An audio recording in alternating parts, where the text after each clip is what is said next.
so great to see you. We're normally sitting face to face, but it was such a blast to see you there on the call, and I know how much you enjoyed it. Denver had to eat this for 4 days. We just asked Nicola about it. Michael Malone reminded him, you're the reigning champs, act like it. What was different from your vantage point, Tim? Yeah, Scott, first of all, Michael Malone came in for the pregame interview, and now, granted, this is 4 days after Game 2, and I was so kind of blown away by how angry he still was as soon as we referenced Game 2 and what happened. It was just pouring out of him, and it let me know what the last 4 days have been like for his team. And he, in particular, he singled out Jamal Murray and Nikola Jokic. He said, listen, you're a 3-time MVP. You're going to go play like it. You're Jamal Murray. You're an all-star. We need you to play like it. And I can't say enough about the way Jamal Murray in particular responded to what happened in those 2 games in Denver. He came out and right away, I thought the difference in his bounce, his vibe, his energy, his movement, his confidence with the basketball, controlling it, manipulating it. And then what stood out to me most about his game early, he was beating defenders over screens with the ball. And when you look at what happened in those 2 games that they lost in Denver, every defender on him was beating him to the spot as he was trying to come off ball screen. He was coming off dribble handoff. That was not the case early on in the first quarter in this game, and it set the tone, I thought, for their entire team offensively. They just gained so much confidence from the way their all-star looked and the look in his face and the bounce he had from seeing the ball go through early. Dramatic turnaround, as dramatic a turnaround as I've seen in 2 games consecutively in terms of how a team is operating against an elite defense. Yeah, and I mean, how he feels with that calf injury, I think you could ask him or he could show you, right? And I felt like tonight he showed us, he certainly showed Minnesota. And you're there. This city's ready to go absolutely nuts. They were up 2-0 on the reigning champs. It's a Friday night. It's going to be a party, and it's not. Now, on the one hand, maybe you flush it, but on the other hand, maybe you start taking your flowers and you start planning your parade route a little bit early. Was there anything concerning to you tonight about how Minnesota looked beyond just the final score? I will say this was more about Denver to me, Scott. It really was. You want to know what a great offense and what a great team is going to do in response to the most adversity that this group has faced in the last 2 years. How are they going to answer the bell? They showed you in a big way. This was more about them. I do think Minnesota came out early in the game and they were attempting to apply the same type of pressure that they did to Denver in the first 2 games. They just weren't having success with it. Instead of leading to turnovers and frustration and stripped balls out of guys' hands, it was leading to open shots on the part of Denver because they were using that pressure against them. That wasn't the case in the first 2 games. And I think what it did basically was kind of get Minnesota back on their heels. They lost a little bit of their swagger because they were getting so much credit for what they did to this team, particularly in the first half of Game 2.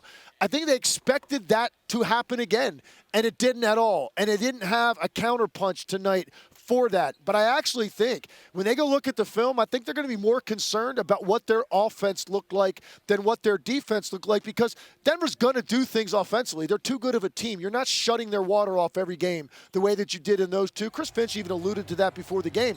Offensively, they really struggled to find any sort of rhythm tonight. I didn't think the ball movement was great. I did not think they attacked well off the dribble. Now, Denver was better defensively, but I think that's where the main adjustments come in for the Minnesota Timberwolves. I think it's going to be their offensive execution and getting their guys unleashed because very quiet night. And you are right, Scott. This place was dead from about the 8-minute mark of the first quarter. They were waiting to rip the roof off of this building. They just never got that opportunity. No big moments, no big runs, didn't string together stops, nothing. Denver controlled this game start to finish, really.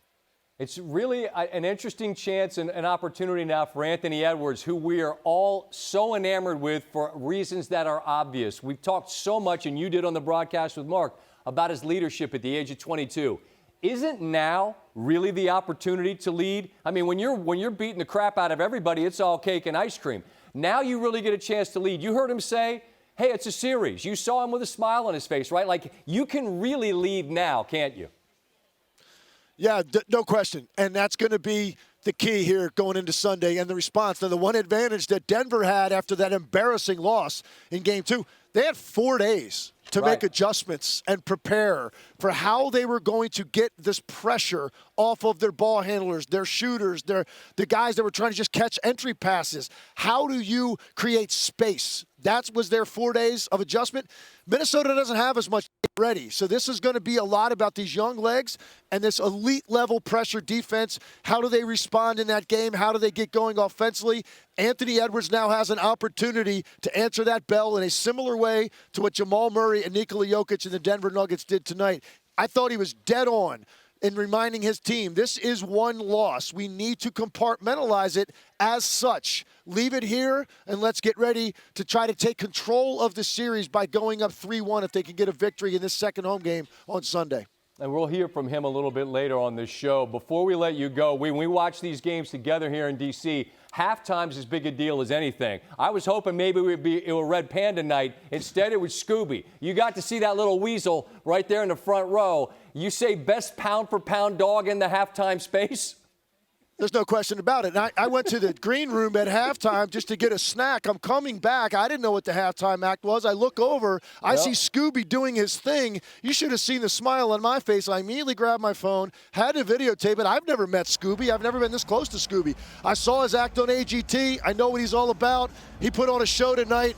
Crowd loved it. What more can you ask for? Yeah, that's Scooby last night in Boston. The halftime act, it's a fascinating, like, what do I call it? Like, it's just a subset of society. You're in Boston one night, no doubt. entertaining. Next night, you're in Minnesota. You got to see Scoob up close. You got to see the reigning MVP and maybe the future face of the league. And we got to watch you call the game, Legs. And I can speak for, I think, most of America in saying we really enjoyed seeing a chance to get you do your thing, man. It's a blast, and we'll see you here next week, all right? Appreciate you guys. Thanks, Scott. I'm on